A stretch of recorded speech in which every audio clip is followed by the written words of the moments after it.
जिसको हम लोग जानेंगे फाइलेरिया। फाइलेरिया बीमारी है।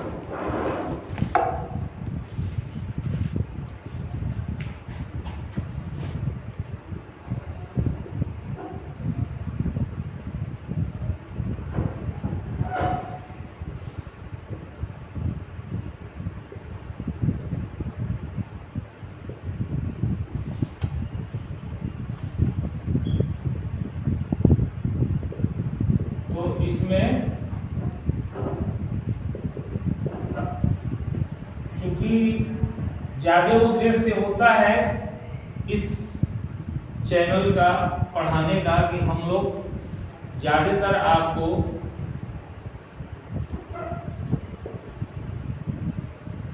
पेशेंट की जो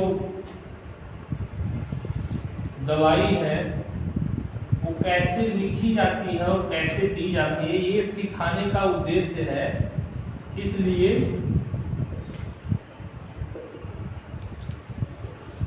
डिजीज की बहुत डिटेल जो पढ़ना है वो बहुत डिटेल जो है, कम से कम एक डिजीज में दो दिन टाइम लगता है। एक डिजीज को पढ़ने में कम से कम हमें 2 दिन का टाइम लगता है, लेकिन इसमें इतना पढ़ाया जाता है, इतना बता दिया जाता है, आपको इतनी चीज़ें समझा दी जाती हैं ताकि आप इसको करने के बाद यानी कि ये चीज़ें आपकी लगभग ऐसी हो जाएं कि आप आसानी से इन चीज़ों को कर सकें, आसानी से प्रैक्टिस आपकी हो जाए।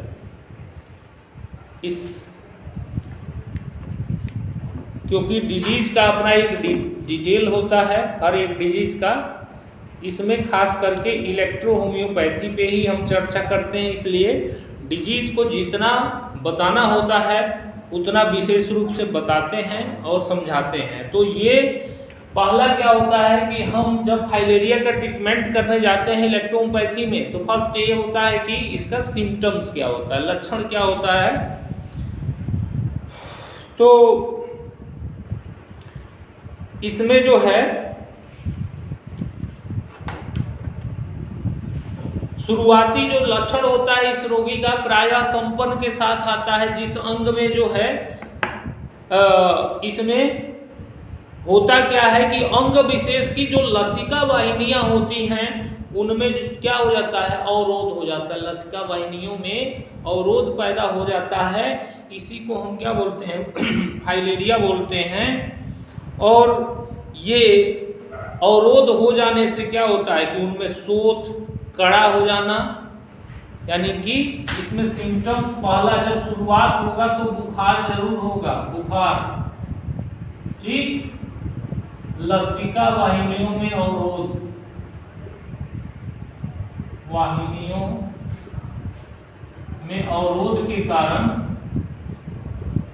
क्या हो जाएगा, कड़ा, फूला, टेढ़ा मेढ़ा, ठीक। ये सब कंडीशन जो है, और विकृत अवस्था जो इसकी सबसे खराब अवस्था आती है कि एकदम मोटा हो जाता है, जिस अवस्था में है जहाँ पे एकदम से ये चीजें देखने को मिलती हैं। तो इसका जो होता है, ये जो बीमारी मैक्सिमम जो है आधी रात के बाद, ये बीमारी जो है अर्धरात्रि के बाद, किंतु कभी कभी किसी भी समय हो जाता है किसी रोगियों में, तो अर्धरात्रि के बाद ज़्यादा होता है। और आक्रमण के समय क्या होता है, ज्वर, जैसे मैंने बताया बुखार, और अंग विशेष में क्या होगा, दर्द होगा, पेन, अंग विशेष में दर्द, पेन। जहाँ पे ये फाइलेरिया होना है वहाँ पे क्या होगा, दर्द होगा ग्रसित अंग में। और उसके साथ कॉन्स्टिट्यूशनल सिम्टम्स मतलब कि ऐसे सिम्टम्स जो लगभग मिलते हैं। तो स्नाविक पीड़ा, नर्वस पेन, सरदर्द, हेडेक होता है, सिर दर्द होता है, मिचली बमन है, उल्टी है, ये अवस्था, और ज्वर जो है 3 से 4 दिन तक फीवर रहता है और फिर पसीना दे करके ये उतर जाता है, ज्वर फीवर जो है उतर जाता है पसीना दे करके। और उसके साथ कभी कभी इसमें जो है इंटरमिटेंट फीवर, माने कि फीवर जो है कंडीशन देख करके, और कभी कभी ये फीवर आता है, और फीवर जो है आपको देखने को मिलेगा कि ये जो फीवर है ये क्या होता है कि फीवर इंटरमिटेंट, फिर मतलब आ जाता है, ख़त्म होने के बाद फिर आ जाता है, और कभी कभी सेप्टिक भी डेवलप हो जाता है, तो सेप्टिक फीवर भी हो जाता है। और ये साप्ताहिक, पाक्षिक, त्रैमासिक और कभी कभी निश्चित रूप से ये यानी कि 3 महीने पे, 1 महीने पे, 6 महीने पे ऐसा कंडीशन देखने को मिलता है। और जहाँ की लसिका ग्रंथियों में अवरोध हुआ है वहाँ पे क्या होता है, कड़ापन आ जाता है, और वहाँ पे दबाने पर एकदम से नोड्स के तरह लिम्फेटिक नोड्स भी बढ़ जाते हैं, और ग्रसित जो अंग है उसके पास जो ग्रंथियां हैं उन ग्रंथियों में क्या आता है, रेडनेस आ जाता है, लालीपन आ जाता है और लाल हो जाती है। इसमें जो है स्क्रोटम, थाई, फोर आर्म या एल्बो, और कभी कभी पेरिटोनियम और चेस्ट को भी प्रभावित ये कर देता है। तो ये इसके सिम्टम्स हैं। अब इसमें सिम्टम्स आपने जान लिया कि सिम्टम्स, और देखने में हमें मिलता है, मरीज आता है तो हमें दिखाता है कि ये हमारा पैर है और ऐसा ऐसा हो गया है, ऐसा आपको देखने में भी मिलता है। अब सिम्टम्स के बाद क्या आता है, सिम्टम्स के बाद इसके आर्गन्स आते हैं कि कौन सा अंग इसमें इन्वॉल्व हो गया है। तो लिम्फेटिक वेसल्स आ रहे समझ में। फर्स्ट क्या होता है, लिम्फेटिक वेसल्स, आगे समझ में। लिम्फेटिक वेसल्स इसका आर्गन मुख्य रूप से होता है। उसके बाद उसके आसपास की मांसपेशियां, मसल्स होती है, मसल्स हो गई आसपास की मसल्स, ग्लैंड्स,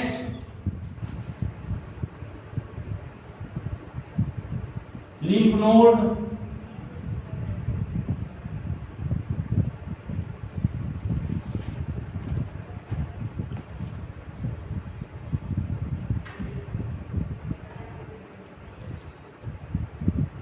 और जिन जिन अंगों में होता है मान लो वहां पे क्या होता है कि लसिका वाहिनियों में कंजेशन के कारण वहां पे शोथ जैसी स्थिति देखते होगे फाइलेरिया में, उसका पैर क्या हो जाता है, एकदम से मोटा हो जाता है।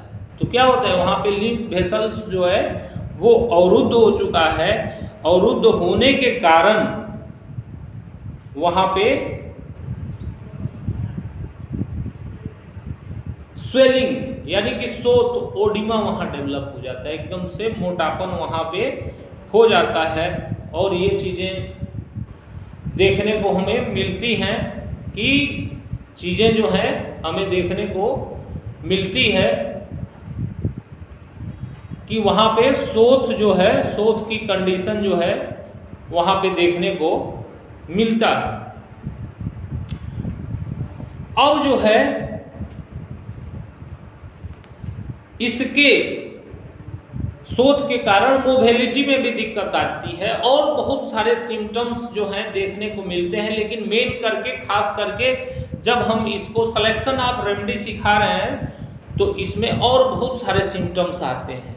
जब हमारे एडवांस क्लास में जुड़ेंगे तो एक एक बीमारी हमारी 3-3 दिन तक चलती है। तो इसमें फिर इस तरीके से होता है। अब प्रिंसिपल रेमेडी जो है कि कारण क्या है इसके पीछे, प्रिंसिपल रेमेडी लिखने में क्या होता है कि कारण को हम देखते हैं। Selection of remedy in the electro homeopathy ये सिखाने का प्रयास है। तो इसका जो कारण है इन्फेक्शन, संक्रमण है,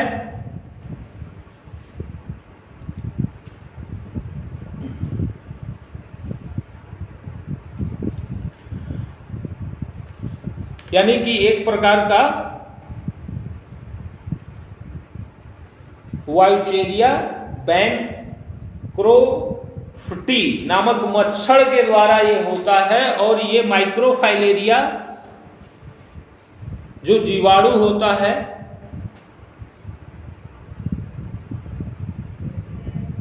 उसके कारण, यानी कि मूल कारण क्या है? इन्फेक्शन, संक्रमण, इन्फेक्शन, संक्रमण है।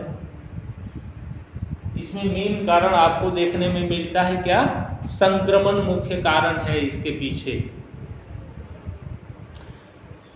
और अंग में जहां भी अंग आप देखेंगे तो कहां कहां हो सकता है इसमें? तो पैरों में खास करके देखने को मिलता है, लेकिन इसके इफेक्ट जो हैं बाद में, इस रोग के जो दुष्परिणाम या खराब चीजें आती हैं उसमें जो है हाथ पैर, अंडकोश, कई बार अंडकोश तक पहुंच जाता है, पेनिस, ब्रेस्ट,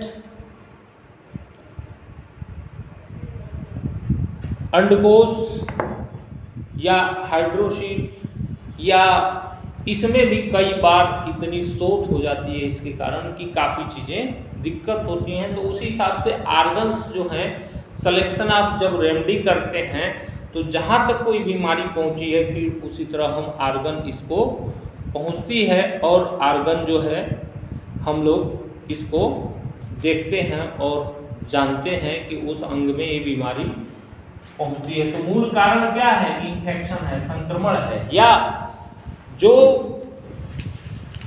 ये कारण है इसमें जो है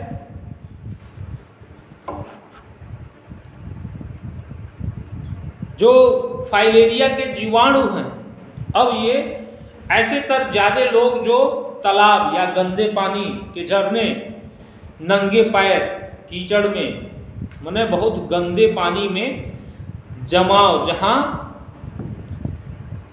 जहाँ से इसके जीवाणु जो है मनुष्य के शरीर में प्रवेश कर जाते हैं। और ये जो जीवाणु है 1 से 1.5 वर्ष तक ये घुस करके और रहता है, वैसे ही रहता है धीरे धीरे, और संख्या बढ़ाता है।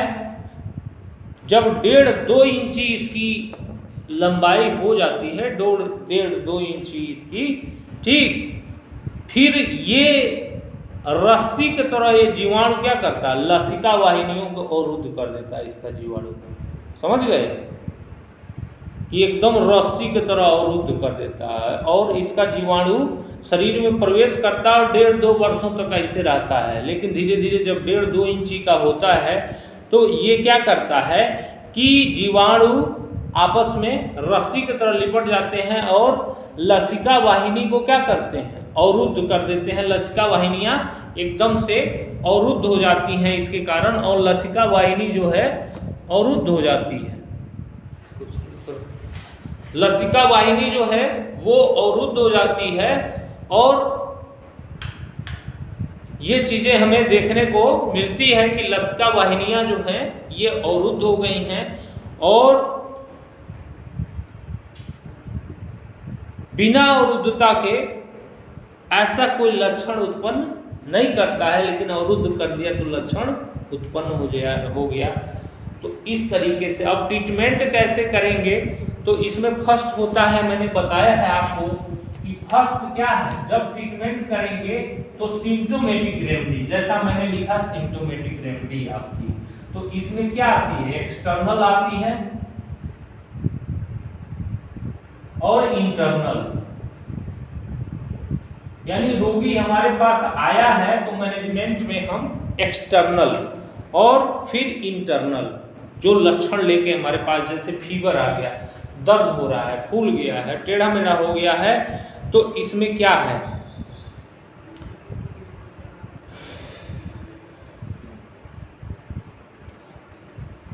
क्या क्या दवाई जो है हम उपयोग करेंगे, कौन कौन सी दवाई हम इसमें उपयोग करेंगे? तो फर्स्ट आता है हमारी कि सिम्प्टोमेटिक रेमेडी। तो सिम्प्टोमेटिक रेमेडी इसमें क्या क्या होगी? सिम्प्टोमेटिक रेमेडी मुख्य रूप से इसमें S5, C5, L1 S5C5L1 और G, ये क्या होगा एप्लीकेशन में S5C5L1 और G एप्लीकेशन में गद्दी दे सकते हैं या मरहम।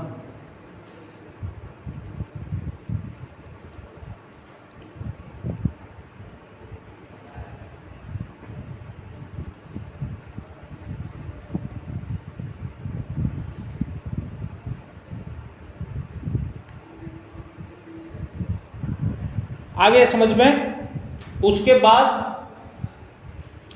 किन्हीं किन्हीं में आरी और वाई अल्टरनेट, आरी और वाई अल्टरनेट एप्लीकेशन और रुद्धता को कम करने के लिए तो S5C5L1G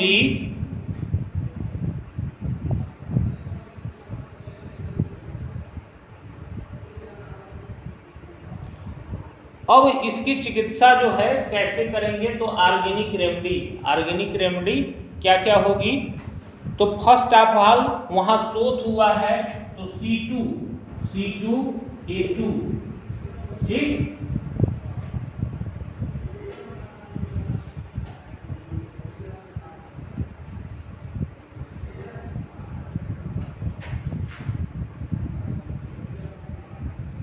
L1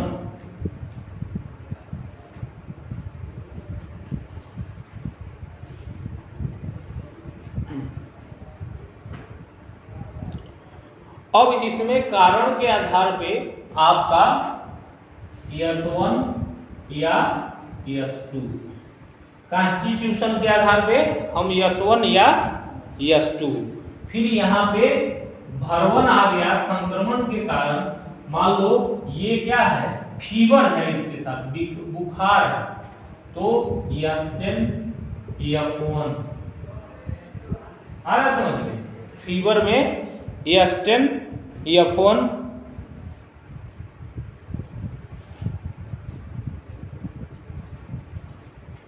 Y, ये फीवर के लिए मान लीजिए बुखार हो मरीज को तब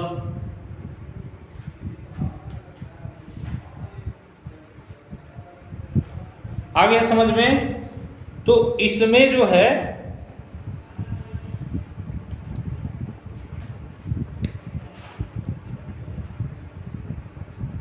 खास करके C2 C ग्रुप की जो दवाइयां हैं इसमें क्या क्या है, C2 है, C3 है और C4 है, 3 दवाइयां हैं इसमें, C2 C3 C4, एक कंडीशन के आधार पे हम लोग यूज करते हैं C2 C3 C4, तो खास करके C2A2L1, ठीक, बहुत ज्यादा सूजन वगैरह है तो S6, ठीक,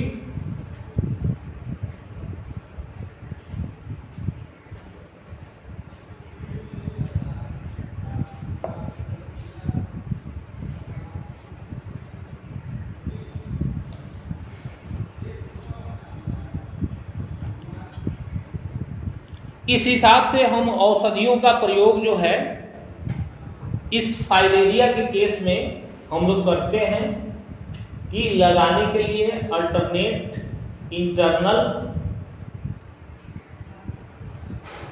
फीवर में, और फिर ये जो औषधियां इंटरनल रूप में इसको हम D6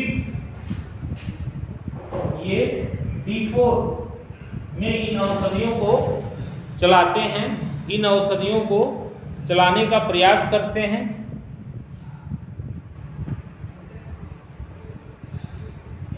और भी जो आर्गन्स बढ़ते हैं, मान लीजिए इसमें स्क्रोटम आ गया, ब्रेस्ट आ गया, तो उसी आधार पे जो ऑर्गेनिक औषधियां हैं वो हमारी बढ़ती हैं। इसमें A3 की भी जरूरत है, A3 भी देते हैं, A1 एक्यूट कंडीशन में A1 होती है, खास करके क्रॉनिक कंजेशन में A2, और A3 भी जरूरत के आधार पे हमें जहाँ A3 की जरूरत पड़ती है तो A3 भी प्रयोग करते हैं। तो इस हिसाब से हम फाइलेरिया की चिकित्सा जो है इलेक्ट्रो होम्योपैथी में हमारी इस प्रकार से की जा सकती है। इसमें जो चेंज करना है तो कुछ दवाइयों को जरूरत के अंगों के जरूरत के आधार पर चेंज करते हैं। मैक्सिमम यही दवाइयाँ चलती हैं जो हम फाइलेरिया में चलाते हैं। ठीक, इलेक्ट्रो होम्योपैथी का जो ट्रीटमेंट है फाइलेरिया के लिए यही ट्रीटमेंट है इलेक्ट्रो होम्योपैथी का। और हमारे YouTube चैनल को जरूर सब्सक्राइब करें, जिसमें कि सभी लगभग सभी डिजीज को हम लोग कवर कर रहे हैं। और line of treatment, selection of remedy electro homeopathy में कैसे करते हैं ये सिखाने का प्रयास हम लोग कर रहे हैं अपने YouTube चैनल, अपने एजुकेशन के द्वारा, कि जिससे कि आप सीखें कि how to select the remedy. आज तक जितने लोगों ने बताया आपको फार्मूला बताया होगा, लेकिन मेरा पहला ऐसा चैनल है जो सिखाता है सिलेक्शन ऑफ रेमेडी कैसे करना है, दवा का चयन कैसे हम लोग करते हैं इलेक्ट्रोपैथी में। तो जरूर ज़्यादा से ज़्यादा चैनल को सब्सक्राइब भी किया करें